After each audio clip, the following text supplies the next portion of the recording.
you've got to work for it. So, Yes. we cleared the schedule. Niall went. We'd a pitch. We'd expansion plans. We'd all this sort of stuff. And in the end, it was done over lunch. But and I think Niall nearly said, "But I have a presentation," but we didn't. No. And there was that do the work.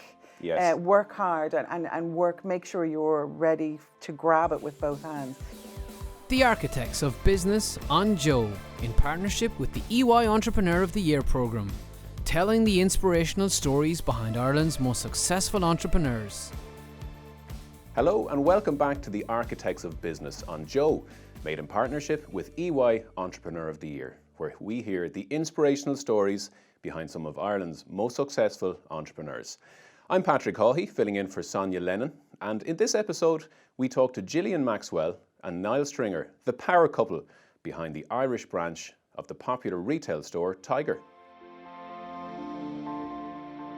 Gillian, Niall, welcome to the Architects of Business. Thank you. Could you start by describing Tiger, but not just Tiger as a company, but also the experience of being in a Tiger store, which is kind of a bit different to a lot of the stores that people might be in? So Tiger is essentially a variety store. We sell a variety of products. But what we're trying to do is to offer the customer really high quality design, but at low cost. And offering it in a fairly unique shopping experience. So, when you shop in high-end stores, there's great lighting, good music, and you feel like you're in a nice shopping environment. And we've always talked about that, when you shop in a value retailer, you can feel poor, whereas in Tiger, you should feel like a millionaire. So we're trying to offer that high-end shopping experience, that new products changing all the time. We have every month we would have a new selection of products, so that each time you come into the store is something new that you've never seen.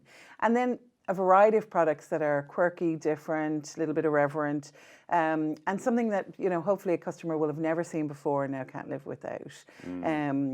Taking things, and we often talk about the difference between being functional and emotive. So if you have to clean the table, you'll get a cloth, and it might be blue or yellow, and it's grand, it cleans the table. But if you take something and it's got mustaches or rubber ducks on it, it evokes a smile and it creates an emotion. And so they cost the same at €1 each or €2 each, but why wouldn't you have the thing that creates a bit of emotion in yourself? Well, it's an interesting word, emotion, because I was in the Tiger store in Ainger Street recently, and I kind of was watching people, how they were interacting with the store and the products, and you could see them smiling, and you could see them almost like it's not just going in a functional way and buying something and leaving. They were sort of moving in a sort of a river-like motion throughout the store, almost in a bit of a trance, but smiling and kind of pointing to things and talking to each other about the things. Mm-hmm. That's quite special, Niall, isn't it? It is, and it's. I think there's not a day goes by when we're in a Tiger store that someone isn't either bouncing a football or hooting a bicycle horn or something. So it's a bit of a fun store, and I think when people are connecting with the music, they're looking at the products, and they're enjoying a shopping experience, I think it all sort of adds to the overall experience. And one of the things also that we've managed to do over the years is we've a new range of, we constantly update our range of products. So there's around 2,000 products in any Tiger store at a given time. Wow. But about 400 of those are new every month. So for Valentine's Day, for example, our campaign is geared towards Valentine's Day, and that finishes, and then Easter comes. So it's Easter bunnies and Easter eggs, and we gear towards that. And then we go into the summer holidays and on to back to school. So we're constantly evolving and giving people a reason to come back to see what's new, what I need for this season or this month, and part of this campaign, and then they enjoy the shopping experience. And I think there's a whole lot of psychology that goes into the actual store. I mean, we create the maze. There's this we use a location, so you're putting your best sellers in a location. As you go around the store, there's this shock of something new or surprise of something new. We have a rule that nothing can be sold unless there's a direct light on it. So really good lighting. That's fascinating. And then the music. There's something deep in. I mean, the one question you get asked the most when you're in a Tiger store is, where can I get the playlist? And it is, it's music that's feel good, that somewhere deep in your subconscious, and it keeps you moving and happy and emotes definitely that feeling to remain and to dwell in the store. So I mean, a lot of very basic retail psychology, but done well. And I suppose the icing on the cake for both of us is the people. We really spend a lot of time recruiting good people and training them and really empowering them to be great ambassadors for the brand. Yeah, and I know you've got a lot of experience in recruitment, and you're kind of an expert in this area, and having recruited and brought like over 200 people into your business over the last 9 years or so is a real feat, and it's something that I would like to actually touch on a little later in the interview. But I want to jump back a little bit first, because we're talking about the experience of being in a store and the emotion. The experience you've just described, is that how you felt when you walked through your first Tiger store in London when you were looking for that umbrella on the rainy day? Yes. I mean, I went. Did it connect with you? I went mad. I mean, I bought a lot that first day. I think what connected with me was we walked in looking for one item, and Gillian had 2 baskets of items filled in a very short period of time. And I just said, I think my question was, can we not get this at home? Is this not available? He was impatient. He wanted us to get going and get out, Yes, so. I am a little bit Can we not get impatient. this in Ireland? But Gillian's response was, Tiger isn't in Ireland. And I think, we'd been in the store 5 minutes, yet Gillian was describing a store as if it was a regular local neighbourhood store. And I just felt at that second there was something in this brand that we should investigate more. Yeah. And I think then we sort of went the after it. aesthetic really talked to you. The aesthetic of the store, the look and feel of the furniture and the lighting and everything. Yeah. And for me, I had 2 small kids. The products were just banging I was the target market. Yeah. And one was about to start school, and one had a birthday coming up, so we purchased for all those sort of things. And so definitely it was that kind of, we've got the buzz, and I think every time we went into a different Tiger store until we'd done the deal, we still got that buzz, and that was a really good sign for us. But what I find interesting is that there'll be a lot of people watching and listening to this episode who will have been in London or Spain or anywhere around the world, seen a great product or great service and said, wouldn't this work really well in Ireland? We should do something. And then they come home and obviously that never happens. What is different about you two that you actually took this idea and made it happen on a grand scale? What is it about you? I think we're just quite tenacious about following stuff up and taking it as far as we possibly can. Leonard Labowitz at the time was the guy who invented Tiger stores. He's a Danish guy, and he invented Tiger. Very charismatic character, I believe. Very charismatic character, great guy, but very, very busy and hard to sort of say, okay, Leonard, can we meet? And we needed to meet him to agree a deal. So we had all the groundwork done, but the final piece of the puzzle was to meet Leonard. So we couldn't line up a meeting with Leonard at a certain time on a certain day. So I eventually said, okay, guys, I'm going to fly to Denmark on a Tuesday morning. I'll be there till Friday evening, and I'll meet Leonard any stage, breakfast, morning, noon, or night between then. So you hadn't made the appointment before you flew to.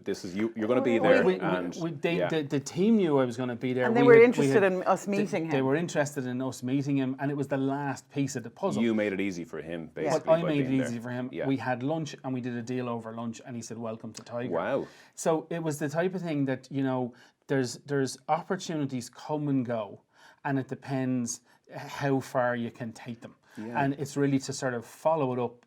Some will die, some will end, that you won't be able to do a deal, you won't be able to come to a conclusion, a satisfactory conclusion. But you've got to take it as far as it can go. And I think there's 2 things out of that definitely the EOY process is, you hear so many entrepreneurs say, get on the plane. Yes. Just go and do it. And I think that was the one piece. And I think the second thing is, we were lucky. We saw this brand, we liked it, we met with the team, they were interested in us. But like I say, Leonard, or like Niall said, Leonard was the last piece of the puzzle. And that expression, the Thomas Jefferson quote, I'm lucky, but the harder I work, the luckier I am. You've got to work for it. So, we cleared the schedule. Niall went. We'd a pitch. We'd expansion plans. We'd all this sort of stuff. And in the end, it was done over lunch. But and I think Niall nearly said, "But I have a presentation," but we didn't. And there was that do the work. Yes. Work hard and work. Make sure you're ready to grab it with both hands. But I mean, the original email we wrote on the plane from London back to Dublin to say we want to work with Tiger. Isn't that fantastic? So, yeah, you know, just do it, can just click grab straight it. away. Yeah. 'Cause I read a great quote from Lennart, actually, an interview he did before, and he said when his process of teaming up with venture partners, or joint venture partners, is he says it's about your potential. It's not about what you've achieved before or whether you can calculate. That is not interesting. International partners are very, very dedicated people. So he's looking for that one quality, and obviously you guys have that in spades. And I think for us that has been one of the real joys of this this adventure, was meeting the other international partners. So there's an equivalent of Niall and I in France and in Germany and England, and when we Wales. get together, I mean, it's painful because there's just so much energy in the room. We all go to bed exhausted every night because we could do this, we could do this, we could do this. But they're equally people who work hard and are not afraid to put in the work to get. And he's right. It is about you know, he looked particularly for people who not necessarily had retail experience, had business experience, but not necessarily retail, because he wanted us to disrupt and do it differently. He didn't want people coming in saying, oh, but in my other retail experience, we had to have X amount of percentage of stock and we had to have X amount of percentage of turn. And he wanted to be able to disrupt that and take risks. Yeah, and he very good. needed people who could do that. And you know, taking people from outside of retail often worked for that. Okay, so we did the deal over lunch. Plan worked out. First store, 2011 in Dunleary. Yes. Do you remember the 5th day? of Do you remember the day you 5th opened the of doors? September. 5th of September. Remember the first sale? Yeah, everything about it. Yeah, so you walk in the door that morning. What do you feel like? God, we'd been there for about 6 days beforehand stocking were it. tired. We built. We were wrecked. Our little fella was only about a year, and we'd built a fort out of boxes, and he was in the middle of it, and we just kept feeding him as we stocked shops. And I don't believe in child labour except for my children. And Kate was stocking shelves, and it was really, there was a family vibe about it, that first shop. It was we had great fun. I mean, we were exhausted, but great fun. Do you remember selling the first piece of... Absolutely, Yeah, absolutely. and we had no change at the time at all in the till. So I was up and down the main street in Dunleary shopping with, like, buying sweets with 20 euros and getting change and buying more and bringing it back and trying to load up the till. We couldn't find a cash transit that was interested in one shop, so we were trying to, and we hadn't thought, it was one thing we hadn't thought about, the register. We got a register, it was working, we got a register unit, and we just loaded all the barcodes up, but we just forgot change. And so kind of crazy. The glamour of entrepreneurship. The is glamour. always- And you say walking in that morning, I think I was there at 6 o'clock in the morning scrubbing floors. Yeah.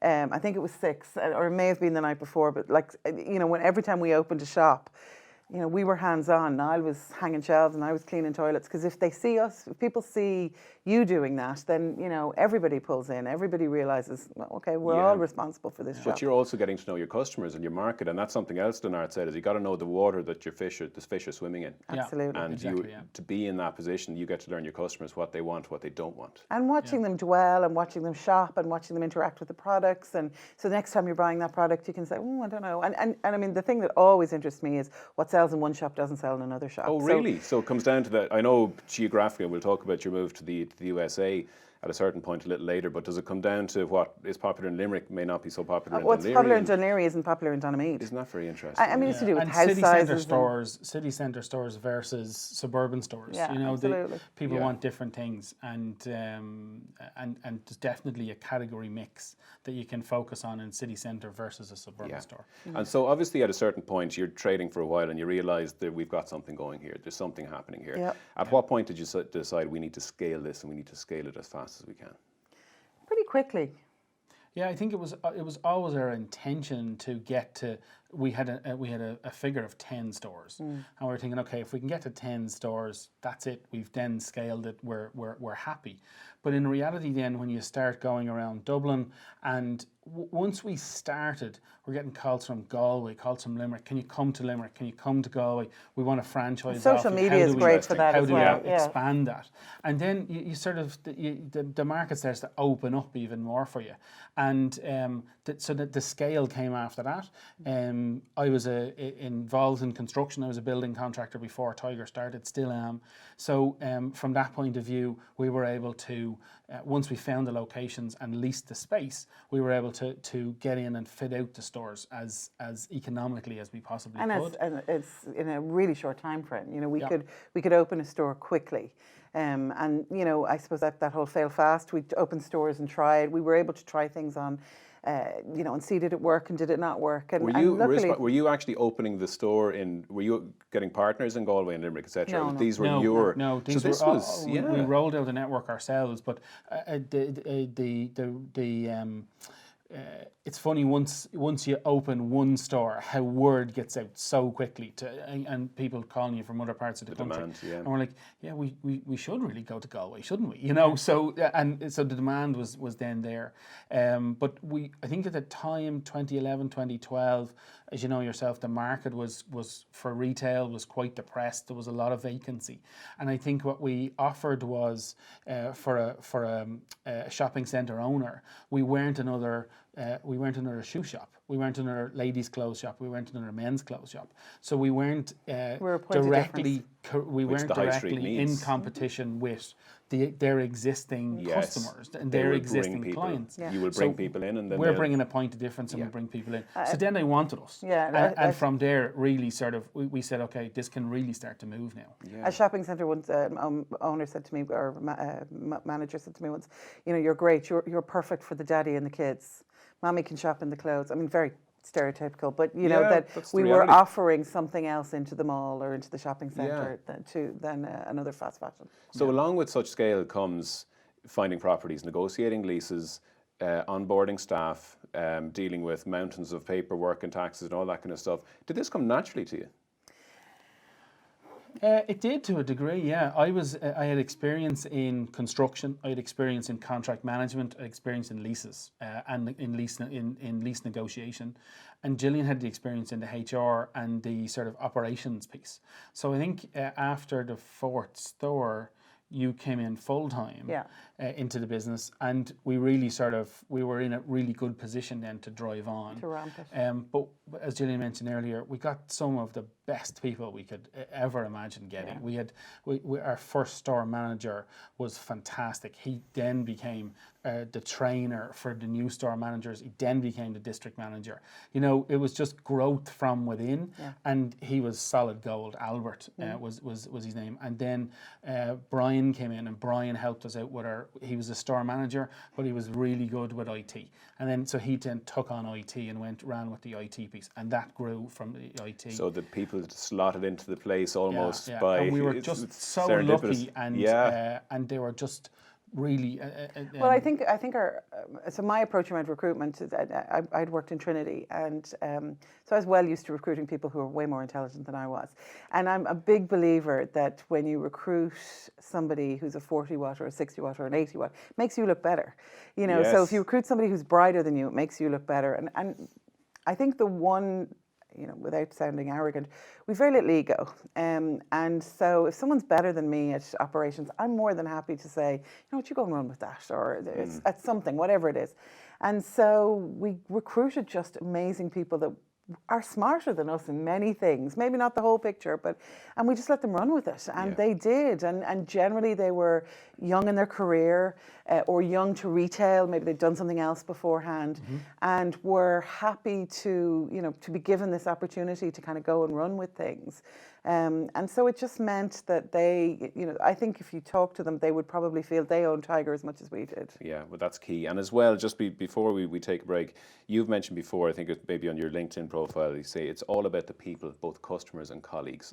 When you're ramping up that rapidly, how do you stay connected to your customers and colleagues? So I think it's presence. I think it's being present. And I mean, that was tough, particularly in the beginning years. You know, it's just being on the shop floor, working with colleagues and, you know, hearing what's going on, being as receptive as you can. I mean, I managed the social media for a long time because I didn't want to let it go, because that is, you know, it's where you hear the bad stuff as much as you hear the good stuff. And so, you know, while I had someone sort of processing day to day, I very much kept on top of that. And just really being present. You know, I took part in every single induction of new staff, talked to them face to face, talked to them about our core values, tried to make it to at least 4 stores a week, tried to work at least 1 4-hour shift in a store each week. Now towards the end of when we got to 28 stores, that was less and less possible. But at the beginning, that was really a focus of ours, to be present and be in the business. Now, the flip side to that is we had to push ourselves to work on the business as well as in the business. And that was, I think, one of the big things that we did, was to try and pull ourselves out. Because I think my happy place is being in the business, but you have to pull out. Absolutely, you do. You have to have that wider view. So by 2016, you'd had 24 stores, a couple of hundred employees, a healthy turnover of several million, I believe. And you came to the attention of EY Entrepreneur of the Year. Yeah. And we're going to take a short break. Would you stay with us? I'd like to hear about that process and about the experience, and also about your move to the US. The Architects of Business on JOE, in partnership with the EY Entrepreneur of the Year programme. Gillian, in the past, you've described yourself as an accidental entrepreneur. Yeah. So, from that perspective, how strange was it to find yourself as a finalist in the EY Entrepreneur of the Year in 2016? It was surreal. And yourself and Niall. Yeah, it was surreal. I mean, I suppose when we were approached about applying, I was a little reluctant, but a couple of years before that, we had applied for Company of the Year in Retail Excellence Ireland and won that. And I'd seen the positive effects within the business of the pride and the team having that validation that what we're doing as a group was good. And so this kind of seemed like the next really weighty competition that we could be part of, and I suppose we'd always watched it.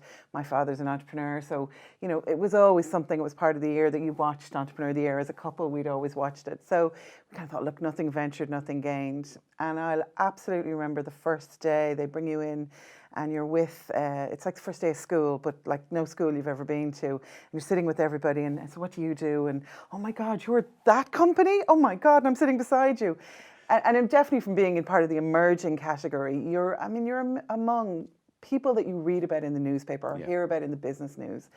But they're so welcoming, and they make you feel like you're part of it. And I think for me, Niall's always believed that he's an entrepreneur. He's always been, that's who he is.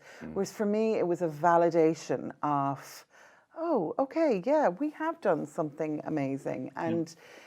And that was huge. And to sit in a room with some of these amazing people and learn from them and to be able to ask them questions, it's phenomenal. Yeah, and because I think, were you in the same category as Brian Lee from Freshly Chopped, who's previous guest on on the Architects of Business. So he would have been very much on a similar path to you guys, rapid expansion of high street stores across Ireland and obviously now the UK, etc. So you must have had some interesting conversations. Absolutely. Yeah. No, Brian's a really interesting guy, and we were able to collaborate on a few ideas around leases and locations and that sort of stuff, and that's been really good. And again, he brings a point of difference at the time to the whole food offering for lunch and for healthy meals and for healthy food fast. So it's been really good. And branding. He's very, very strong on branding, which you guys are as well. And the first thing you said earlier was the strength of the Tiger brand and how that connects with you. Yeah. So there's so much you can learn in a network like that. And of course, you described how busy you were trying to stay connected to your customers and staff. And the time to network probably isn't as great as you would like. So this is like something that gives you that opportunity to network as well, I'm sure. Absolutely. And I think it also, more than that, it allows you that opportunity to network, but it allows you to take a step out and reflect. I mean, the trip to Boston that we did, I know we've discussed it with Brian, but we all came out of it kind of you'd come back in the evening and you'd be buzzing, not just from the education piece, but from the bus ride of sitting beside somebody who you discussed, a business issue. And people are so open and so candid and so honest about their experiences that you were exhausted for the week because you literally are writing notes and must do this, must do that. And I'm sure when we came back to the business, people were like, oh God, here we go. But it was just, it's so inspirational, really phenomenal. But you were talking about these inspirational people that you were with and how much you learned and how great it was to be among the greats. But do you feel you must have been able to contribute quite a lot to them as well in terms of your experience? Yeah. Was that good for absolutely, your yeah. confidence? You know, Oh, to think, absolutely. actually, I was just able to give something quite interesting insights from part of my experience. Yeah, absolutely. And it was certainly one of the. It helped us make the decision when we were asked to move to the States and to move the family out to the States, because you really felt, you know, there's been a validation of what we've done in Ireland, and we want to take that to the States and try and make a difference in the States in a new sort of environment, still within Tiger stores. So how did that conversation and even that kernel of potential to go to the States come about?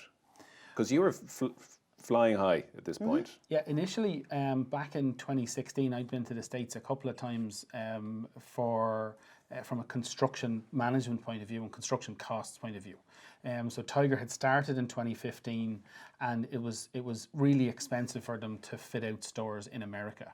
And our model works on a value-based fit out, so it's not too expensive to fit out a store. So your repayment term is shorter. So I'd been out to try and help them reduce the construction costs, and we managed to do that. And over the end of 2016, 2017, we got talking to the guys in Denmark about, wouldn't it be nice to expand maybe to the States? And then they came back to you originally. I mean, they were looking for operations people. Yeah. They really realised that they had an issue with the operations of the business. They'd grown so quickly, and you know there was essentially 9 stores running 9 different ways. And I suppose we are English speaking. Throughout our time with Tiger, because we were English speaking and Euro based, anytime they wanted to roll out something, they'd say, "Hey, Gillian, now would you do this?" Because we could, because we were the right, you know, we had that piece of being English speaking and Euro. And so they knew they could talk to us about things. And so they'd said, look, we're interested in doing this. So initially they said, would you send some people to the US to help train? So we sent 2 of our experienced store managers, and they did really well. But they both came back and said, look, it's not a week-long fix. There's a more of a, you know, we really need to get back down to consistency and value operations and stuff. And so that was the feedback I'd given. And then we got chatting, and he said, well, you know, would you think of doing it yourselves? And initially it was a conversation around, would we do it ourselves and as a partner. And so anyway, the conversation went on, and we said, look, you know, we could both do it. And you know, the Must mix be of very skills. interesting conversations between the 2 of you. And what age were your kids at the time? 11 and 7. Yeah, this isn't like, you know, talking about a trip to Tato Park. No. Correct. I think 2 things helped seal the deal for us. We've got a great mix of skills that, you know, we both complement each other, and I thought that, you know, we knew we could do something there. We'd looked at the business enough. Niall had been over. We knew that there was something we could help deliver. We also, when I was 11, my parents moved to Saudi Arabia for 2 years, and I feel it defined who I am. It showed me the world was bigger than Ireland, and it showed me that all these different cultures and all this this bigger world. And we were never going to move to Saudi, or we were never going to move to France because of language. So America was this opportunity to show our kids that the world is bigger, as well as for us to have this really interesting professional opportunity. And so it kind of seemed like a really great opportunity, and we just thought, right, let's do it. Yeah. At that stage, we had grown Tiger stores in Ireland to 28 stores, both north and south. And we felt, you know, there's more growth there, certainly, but not as much growth as, you know, we initially thought 10, we're now at 28. How many more Tiger stores are we going to get? So America was this fantastic opportunity for us to work with a business that we love, we trust, we respect, and take it to another level, take it to another country, and start to grow it again. And it was a different challenge because it was more about fixing it than growing it right now. And we really needed to get back to the operational excellence that we felt we were at in Ireland, and to be able to then get it in a really good foundation to grow it forward. And but that shows how mature you had become as entrepreneurs when you're not at the point of scaling anymore, but now you're to a point of maturity where you need to introduce efficiencies, and you can see where the fat is and that kind of thing. So as part of the experience of the moving to the States to take on this project, you had to sort of sell your part of Tiger Ireland, is that right? And become essentially employees of Tiger. Correct. Yeah, the Tiger business in America was wholly owned, so they owned the 100% of New York and New Jersey of that business, and we just felt leaving Ireland there was an opportunity then for the Danish company to buy us our interest out of Ireland. So we negotiated a sale, and we sold our 50% back to the Danish company. So they're 100% owners of Ireland, and then we moved out to the head offices in New York. We lived in New Jersey, and we were employees of the wholly owned business. And how did that feel, being an employee as opposed to an entrepreneur? I've been self-employed for 20 years. So to go back directly working for someone was a real challenge. We learned so much from it, but it was a real challenge just sort of getting our head around it, because in Ireland we had a certain amount of autonomy. We owned 50% of the business, but we were running the business in Ireland. And we were performing, so they... And we were performing. You know, So it wasn't as if when you wanted to do something, you said, well, it's my business, our business, we would go and do it. In America, it was a different scenario. The business was losing some money, and it meant that we had to be quite calculated in where we spent our money and how we spent it and what the return would be, and make a presentation for that. And I think that's the core piece. We didn't, the difference was just simply, they very much said, get on with it, but we just had to let them know what we were doing. Yeah. And so that was the slight difference, where a lot of our discussion would be just the two of us walking the beach or driving, just the two of us making a decision. We just had to add a third element into that. Yeah. And that, I suppose the slight frustration was that added time, because you're at a 6-hour time difference. So, you couldn't get an immediate answer on something. But, you get used to that. And there's also then a robustness to making decisions, because sometimes that 6 hours helps you reflect on things a little bit more. So, yeah. And then in terms of the difference in the culture and the market, when it specifically about Tiger stores and the American consumer versus the Irish consumer, the experience they want, the products they want, was there a very big difference? I think I'd break it into two parts. I'd say that the market is just, the scale of it is phenomenal. And I think that's the one piece we would, the opportunity, the enormity of people passing your door is phenomenal. I think the one problem around consumers is American consumers are used to noise. It's loyalty cards, it's discount, Sales. it's bargain, it's sale, it's, they're used to lots and lots of noise, and that isn't really the Tiger model, and we've had to adapt it to, we much more come in and we'll entertain you while you're there. So we've definitely had to do work on making ourselves compete with, if you walk a mall in America, every second store has a sale or a discount or a buy one, get one free or Labor Day or, and so we definitely had to adapt the model to react to that environment, wouldn't you say? Yeah, absolutely. And then getting to know the culture and moving outside the borders, there will be a lot of business owners and entrepreneurs who will watch Architects of Business, and they will be thinking of internationalising, scaling outside the borders of Ireland and maybe opening up operations elsewhere. What did you learn, or what advice would you give for people who are in that position in terms of getting to know that market, in terms of setting yourself up for success? Yeah, I think the first piece of the puzzle is the research as to who is currently there, what prices they're at, and what they're offering, and then to say, okay, what point of difference can I offer by coming into the market?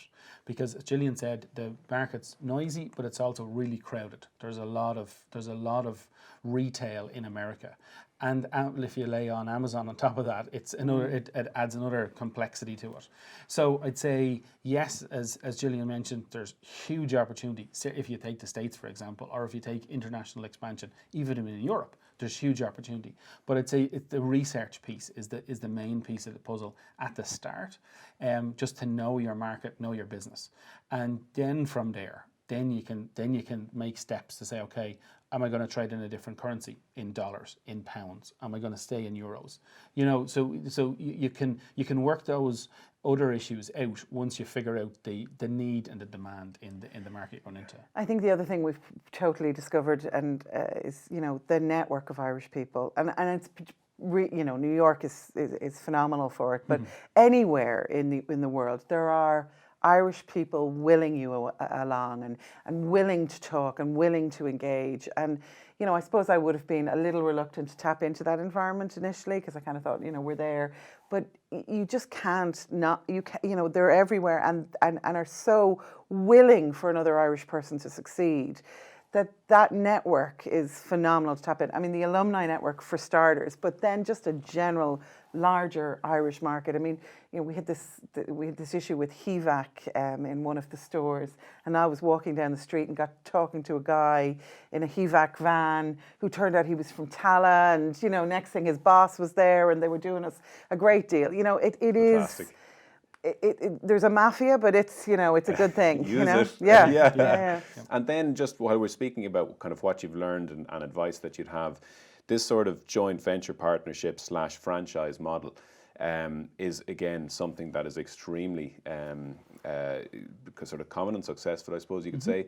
Having worked with a franchise or a venture partner for some time now, what would you say are the key things to do to make that partnership work really well? The one thing I'd say is Tiger was not a franchise, so it's a joint venture partnership, and the slight so it's a lot difference. Closer than. Yeah, the slight difference is they've skin in the game. With a franchise, here's the secret sauce. Now, good luck. Okay. Whereas with a joint venture, they really had an involvement and engagement in your business, and I think that adds a different dynamic than a franchise dynamic. And my belief is that it really would.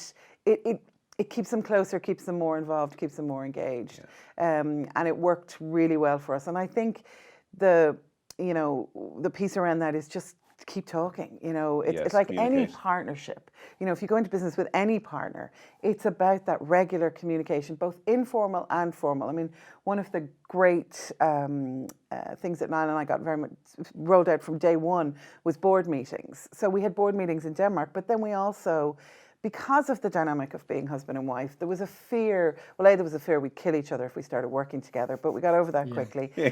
But you're both still here today. I'm glad to see you on the same couch. Still married, yeah. But we were afraid that we wouldn't always tell each other the truth, and if something wasn't going well, or would we always be honest with each other about opportunities or risks? So from day one, we brought in some external people, an accountant and a retail expert, to sit in a board meeting for one day every kind of couple of months, say 6 weeks, and we'd sit in a room and talk about the business. And then we'd do that. We'd fly to Denmark and do that with our partners in Denmark. Good. So that level of communication. So who was in that room? That's because this is a really interesting thing and I think an insight into business. Who is that person? Not the actual person, but what is that role that you would bring into a room? It was a mirror. Someone who'd hold up a mirror and ask the hard questions. Because as a husband and wife, do you keep pushing each other, when they're not answering the question, knowing that when you get home that night it's going to be, and you didn't put the dustbins out, and whatever it is. So, I think we've enough respect for each other that we didn't want that to happen. So it was someone who just asked those hard questions. We didn't need to sit and congratulate ourselves on a great set of accounts. We needed to find out what was wrong with the accounts. Where was the next opportunity? Where was the next gap? Where was the risk? And so just someone who is really robust and not afraid to challenge you and make you feel kind of, awkward. So you'd have to kind of go, okay, look, I don't know the answer to that. And okay, I'm going to go away and look for it. Where, to make sure that we would never not push each other, and to make sure that we would get the most out of that. No, but it's a very clever thing to do. Well, we got some advice. I think when we had the ability to do that, then we were able then to bring in, as our team expanded, we were able to bring the team into that meeting, into that conversation. So our head of finance, our head of retail was there. So the experts and the mentors that we were bringing in were mentoring and guiding these guys and girls as well. So it meant then the business was really starting to flourish because everyone was involved, everyone was being challenged to perform better, to do better, to lead their teams better. So I think from that point of view, it was invaluable. Just back, but one point maybe back to you asked about what makes the good. What advice would you give from a joint venture partnership or a franchise partnership? I think one of the things I would think about is there's a quote, I don't know who said it, maybe Stephen Covey, or was begin with the end in mind. So it's really and I suppose that what I mean by that is to figure out, well, what does the franchisee in this case want? Do they want one store and are happy with one store and that's all they ever want? Or do they want 10 or 20 or 30? And just to make sure your goal aligns. So the person who wants to bring Tiger in, or the next great retail business into Ireland, it's to say, okay, well, what do I want out of this? And does your goals align with the parent company or with the franchise owner or with the master franchisee, depending on who it is? Because that will determine whether you're able to expand quick enough or you're not able to expand quick enough. Whether they can support you in that expansion whether or they not. can export you in that expansion. So I suppose it's really to see, are you aligned in your thinking? Not for one store. One store will happen and it'll be great, but it's 10 stores and 20 stores. Yes. And that's really the piece. So to begin with the end in mind is a little bit like, let's look at 5 years, where you want to be, and chart that roadmap to get there. And that would be just a small piece of advice to someone else that's starting on this journey. So take us to now. So where are you now in terms of Tiger, geographic location? You know, it's been such a whirlwind 9 years. I don't even know where you might be right now. Yes. We're out of Ireland, and we're in. We've spent the last almost 2 years in America, and our contract was a 2-year contract for America, and we said we outlined very clearly in the 2 years what we would achieve. And we've now achieved those goals. Well done. We've achieved the stability of the wholly owned business. We've set up a new partnership in Boston. We're talking to another new partnership as well in more southern states. So we've now achieved that, and we're in the process now of moving back to Ireland over the next sort of 3 months to get the family settled back in, and then see what's next on the agenda. The last 9 years, how has this experience changed you individually, but maybe also as a couple in business? 9 years ago, I ran a construction business with fluctuating between 5 people and 20 people, and from Gillian's point of view, was assistant recruitment director for Trinity College. In the 9 years, we've employed 260, 270 people at the height of it, and we've run a fantastic business in Ireland and got to go to America and do the same in America. So it's been a whirlwind of 9 years and a fantastic adventure, and it's really set us up for 2020, coming back to say, okay, what's next on the agenda for Ireland? And there's lots of ideas. We're talking to various different people about, supporting, joining, investing, running. There's just so many opportunities. I think for me, I've a real grudge to go back to social entrepreneurship. That was where I started. I worked for the Special Olympics when they were in Ireland, and then moved into Trinity because I felt that was sort of a conduit into a sort of social entrepreneurship. As it was for the greater good, if nothing else. And I feel that there's something there for me, and I have a couple of ideas around that. But I'm also going to take some time off. We've worked. Think you deserve it? Well, I've worked since I was 18, and I just feel this is a time a kid's re-entry into Ireland might not be as easy as we think, and we got used to the Jersey lifestyle. So I think just taking some time to kind of take a breath and see what's there and assess the opportunities. I doubt Niall will take the breath. I think there's about 4 or 5 different pots boiling in the back of the kitchen. But I think what'll be interesting is to maybe not work together for a little while. I think we'll always be involved in each other's businesses, and our kids, I think, will really struggle when there's not business being talked at the dinner table, even though we always said we wouldn't do it, but we do it every day. But I think it'll be nice to do something different and maybe something apart for a little while, and see where we go with that. Well, look, based on the last 9 years, I have no doubt that we may be sitting here again in a few years' time talking about the success of an entirely new business, be it together or individually, and I really appreciate you coming in today. Thank you. No problem. Gillian, Maxwell, Niall Stringer, thank you so much. Thank you. Thanks for tuning in to Joe's Architects of Business in partnership with EY Entrepreneur of the Year. Thanks to all of the team here at Maximum Studios and of course to my guests, Gillian and Niall. If you haven't already done so, please do subscribe to the show to get a brand new episode for free into your feed every fortnight. I'm Patrick Haughey. Take care and we'll talk soon.